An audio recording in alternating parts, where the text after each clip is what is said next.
June মাসের 18 তারিখ শুরু হবে রাজ্য বাজেট অধিবেশন। বাজেট পেশ হবে 22 জুন। নিয়মমাফিক রাজ্যপালের বাজেট ভাষণের মধ্যে দিয়ে অধিবেশন শুরু হবে। তার জন্য বিধানসভার অধ্যক্ষ রথীন্দ্রনাথ বসুকে রাজ্যপালের সঙ্গে আলোচনা সেরে নিতে বললেন মুখ্যমন্ত্রী শুভেন্দু অধিকারী। মঙ্গলবার তিনি বিধানসভায় এসেছিলেন। অধ্যক্ষের সঙ্গে বাজেট ও বিএ কমিটি সহ একাধিক ইস্যুতে প্রাথমিক আলোচনাও সারেন মুখ্যমন্ত্রী। জানা গিয়েছে, বুধবার সকালে রাজ্যপালের সঙ্গে মুখ্যমন্ত্রীর আলোচনা, পাশাপাশি অধ্যক্ষ রাজভবনে গিয়ে বাজেট প্রসঙ্গে প্রাথমিক আলোচনা করবেন বলে জানানো হয়েছিল।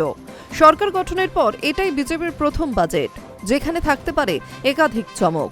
সরকারে এসে একাধিক প্রতিশ্রুতি পূরণ বাজেটের মধ্যে দিয়ে করতে পারে রাজ্যের প্রথম বিজেপি সরকার। সামনেই ভোট থাকায় 2026 সালের ফেব্রুয়ারিতে অন্তর্বর্তীকালীন বাজেট পেশ করেছিল তৎকালীন তৃণমূল।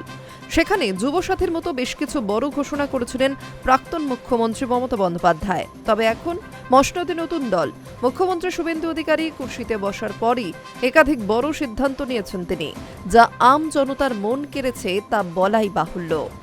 আগামীতে পূর্ণাঙ্গ বাজেটে রাজ্যবাসীকে কি উপহার দেয় শুভেন্দুর সরকার, সেদিকেই তাকিয়ে গোটা বাংলার মানুষ।